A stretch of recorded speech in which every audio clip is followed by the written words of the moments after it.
Кыргыздарды аралап таанып билген, жылдыздарды аралаган сыяктуу абдан кызыктуу экен да.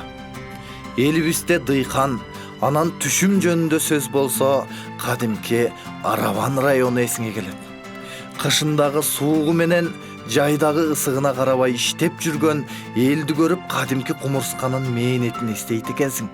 Жаз жарыш, күз күрөш деген макал дал ушул районго куп жарашкан сыяктуу. Биз кирип келген айыл Араван районунун кучагында жаткан чек арага казгын каккан Тепе Коргон деген айыл болот. Каңгып бош жүргөн жаштары жок, аракка тойгон мастары жок, атүгүл ушакташып отурганга деле убактылары жок. Анткени ден соолукту чыңай турчу азаматтар дасыгып, ар күн сайын машыгып туруучу спорт залына туш келип бир көрүп чыгууга туура келди. Бул спорт зал Тепе Коргон айыл аймагына караштуу Жаңы Абад айылында салынган. Кышында зеригип, үйдө камалып отуруу деген жок. Кары жаш дебей, ушул заманбап спорт залына келишет. Айдындагы бетинде майда тагы бар эмеспи? Бар эле укмуш деп айтуудан алыспыз. Айылдардын кемчиликтери аз-аздан бүтөлүп келе жаткан учур.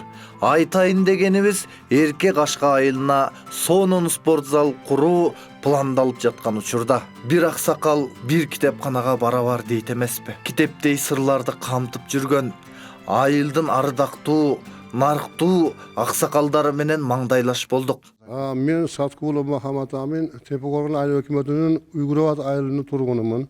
Şu ayılda жашаймын. Эл менен бирге дийкан чарбаны иштин алып барабыз. Айылыбыздагы акыркы жылдарда болуп өтүп иштерди айта турган болсак, мына бизде бир чоң мечит курулду. Эл менен бирге чоңдарыбыз şu катышып, шуга жардам берип, şu мечитибиз курулду. Андан тышкары жана Тепе Коргон Чердик айылынын ортосундагы жолдорду асфальтлаштырды.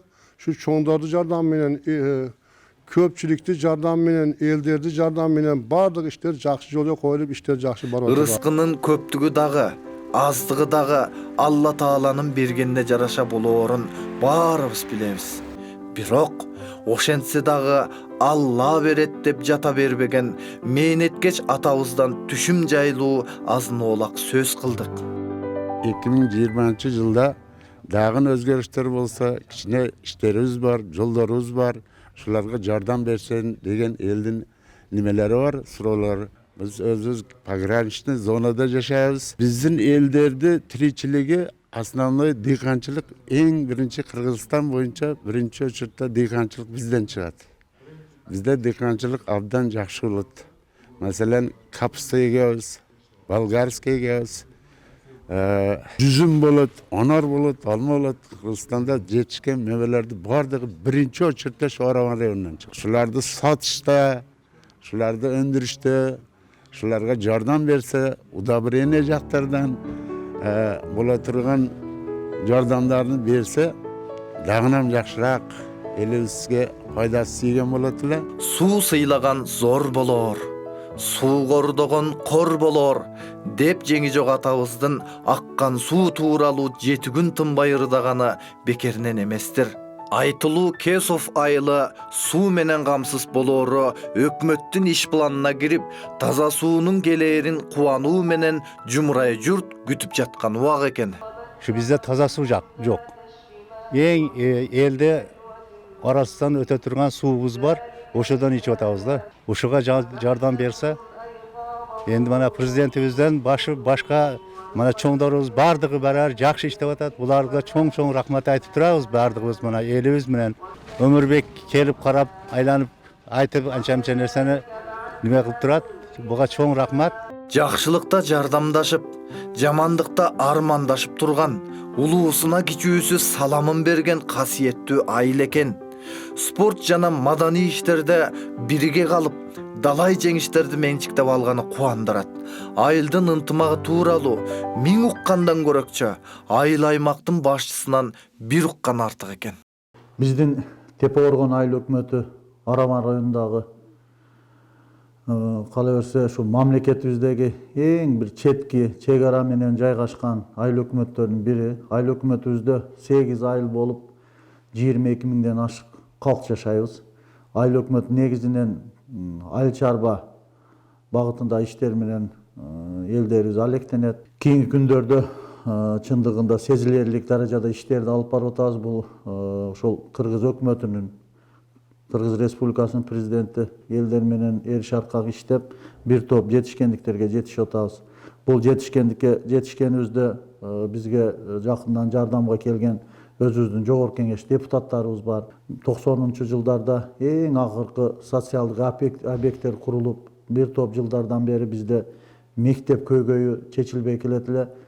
Жогорку кеңеш депутатыбыз Өмүрбек Мырзарайымовдун демилгеси менен, анын жакын жардамы менен республикалык бюджеттен 36 миллион сомго мана жакында ачылышы кылдык. Премьер-министрибиз өзү келип катышып кетти. Заманбап 225 орундуу спорт залы менен 2 этаж мектеп курулуп тапшырылды.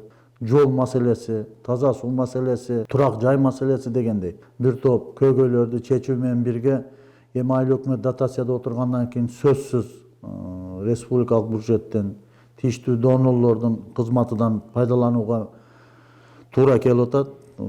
Жакында ошо жаңы жол айылыбызды, эң четки айылыбыз чек ара менен жайгашкан, начар жөө менен жүрүүгө дагы кыйын абалдагы жолубуз республикалык бюджеттен акча бөлүнүп, ошо депутатыбыз Өмүрбек Мырзараевичтин көмөгү менен бир асфальт төшөлүп, азыр заманбап жолдордон болуп, эл ыраазы.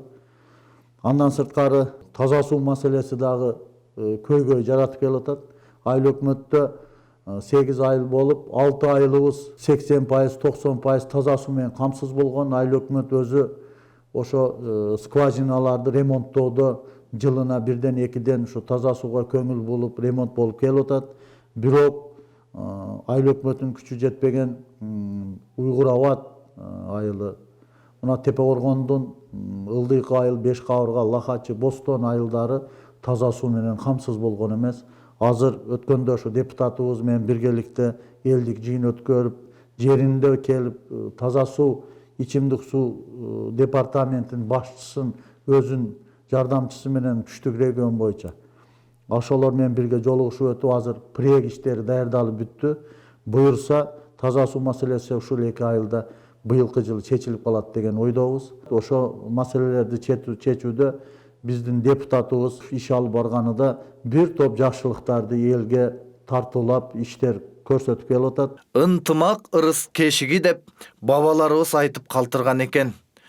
Бул макал ар кимдин оозунда айтылып, баркы кеткени менен көзүн көргөн, сүйүнгөн ынтымактуу элди көрүп, ушул макалдын кадыр баркына дагы бир ынанат экенсиң. Азыр 2020 жылга 2 километр асфальт жол проекти даярданып пландалып атат. Муну өткөндө депутатыбызга дагы, премьер-министрге дагы кат менен кайрылганбыз.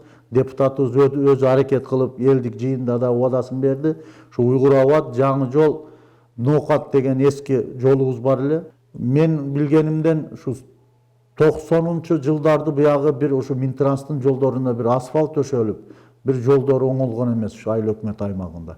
Азыр ошо 2 километрди проекттери даярдалып атат деп турабыз. Буюрса жылына ушундай 2-3-1 километрден берилип турса, айыл өкмөт аймагында 3 жылдын ичинде мындай начар жолдорубуз калбайт эле. Мына өзүңүздөргө маалым, бир ислам динин маданияттуулугун жоготконубуздан ар түрдүү агымдар болуп, мына мечиттерибиздин абалдары начар эле. Ушул мечиттерди курууда дагы 3 айылыбызга ушу араб спонсорлор менен бирге ушу депутатыбыз өзү баш болуп келип, Арабка, Уйгур Абадка, жаңы жол айылдарга чоң мечиттерди куруп берди. Мечиттер жанында медреселер курулду. Азыр өзү дагы ушу элге жыйындарга келгенде кабар алып турат. Ошо мечиттерде салттуу исламды окутууда, ушу жаштарыбызды туура тарбиялоодо ушу медреселер, мечиттерибиз иштеп келип атат. Жакшы адамдар